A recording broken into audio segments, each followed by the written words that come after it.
Evan, I'm going to read to you from Wonderful Life, The Burgess Shale and the Nature of History by Stephen Jay Gould.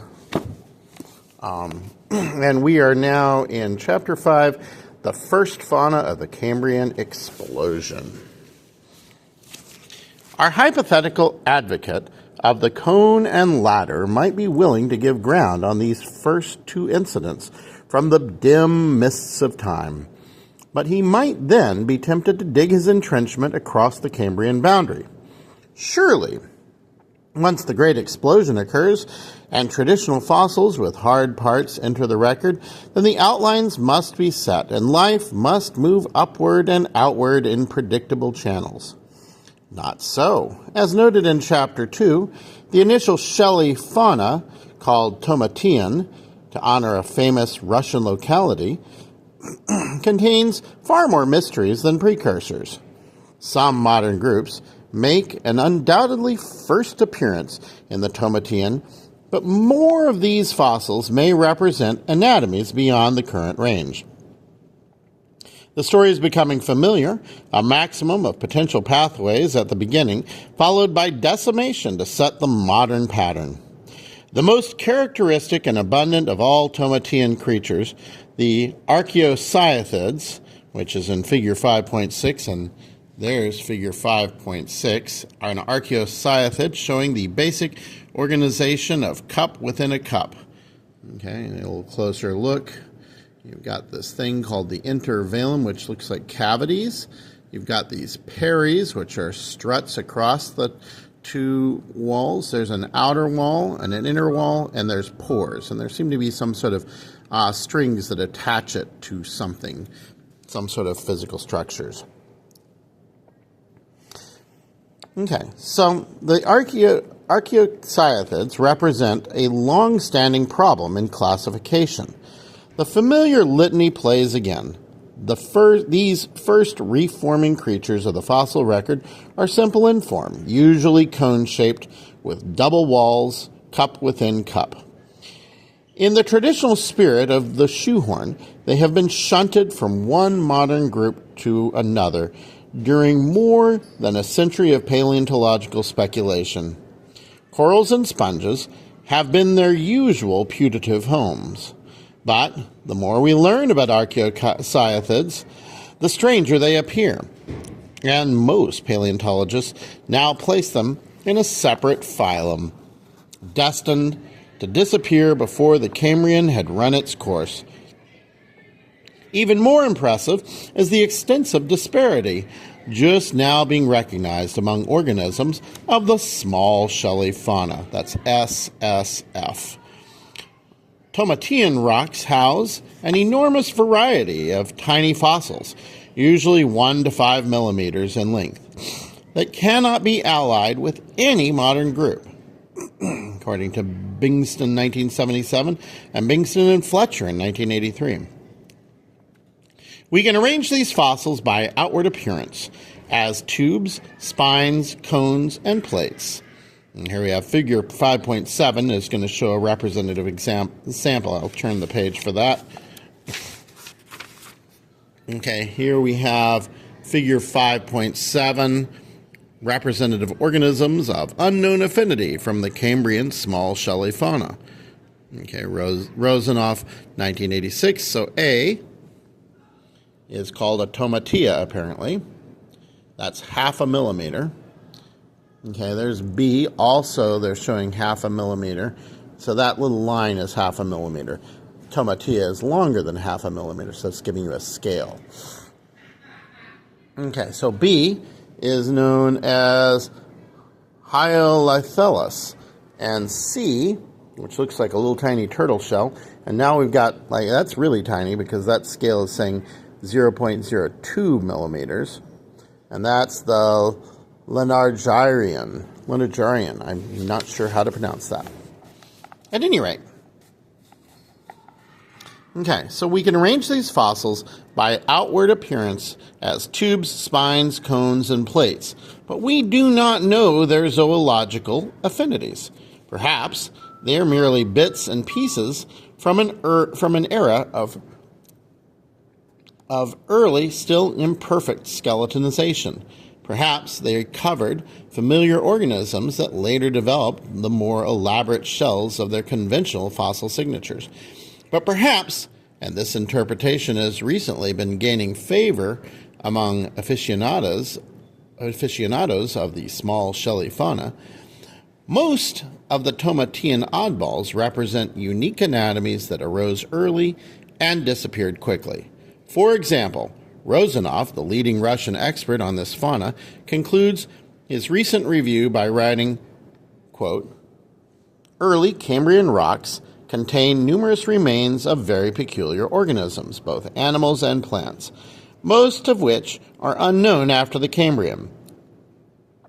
I tend to think that numerous high-level taxa developed in the early Cambrian and rapidly became extinct." 1986, page 95. Once again, we have a Christmas tree rather than a cone. Once again, the unpredictability of evolutionary pathways asserts itself against our hope for the inevitability of consciousness. The Tomatian contained many modern groups, but also a large range of alternative possibilities. Rewind the tape into the early Cambrian, and perhaps this time our modern reefs are built by archaeocyathids, not corals. Perhaps no bikini, no Waikiki, perhaps also no people to sip rum swizzles and snorkel amidst great undersea gardens. Okay, and we go to a new section. The subsequent Cambrian origin of the modern fauna. Our traditionalist is now beginning to worry, but he will grant this one last point. Pour mieux sauter. I'm pronouncing that very badly. I'm sure that's French. I'm not sure what it means. I'll have to look it up. Okay, I'm going to pause and look it up. Okay, I have looked it up, and it basically means to take a step back. So he will grant this one last point in taking a step back. Okay, the very first Cambrian fauna included a plethora of alternative possibilities, all equally sensible and none leading to us. But surely, once the modern fauna arose in the next phase of the Cambrian, called Attabanian, after another Russian locality, then the boundaries and channels were finally set. The arrival of trilobites, those familiar symbols of the Cambrian, must mark the end of craziness and the inception of predictability. Let the good times roll.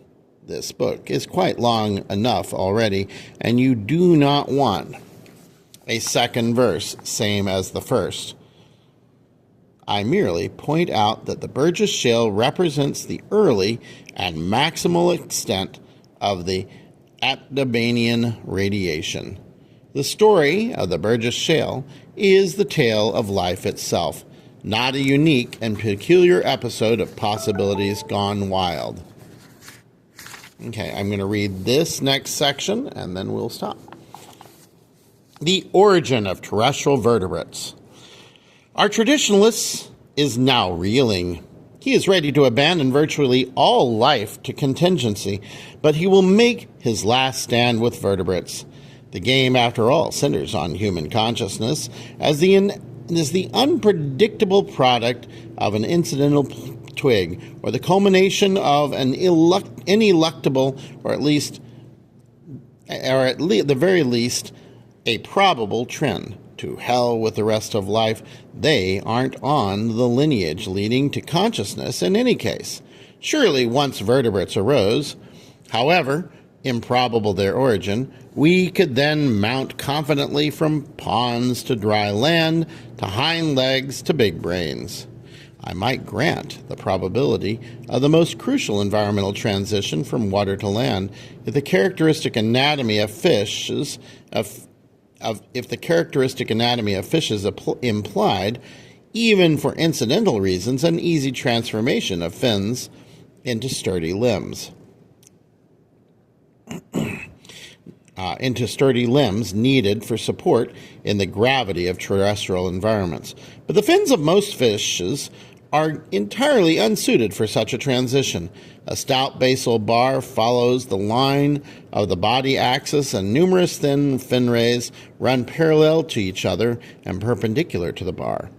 These thin, unconnected rays could not support the weight of the body on land, and the few modern fishes that scurry across mudflats, including Periophthalmus, the walking fish, pull their bodies along and do not stride with their fins.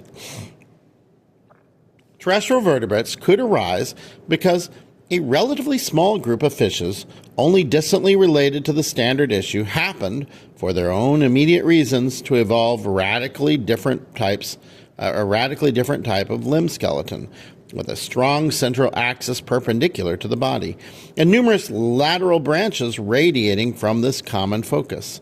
A structure of this design could evolve into a weight-bearing terrestrial limb, with the central axis converted to the major bones of our arms and legs, and the lateral branches forming digits. Such a fin structure did not evolve for its future flexibility in permitting later mammalian life. This limb may have provided advantages in superior rotation for bottom-dwelling fishes that use the substrate as an aid in propulsion, but whatever its unknown advantages, this necessary prerequisite to terrestrial life evolved in a restricted group of fishes off the main line. The lungfish coelacanth Rhaphidistian complex. Wind the tape back to the Devonian, the so-called Age of Fishes.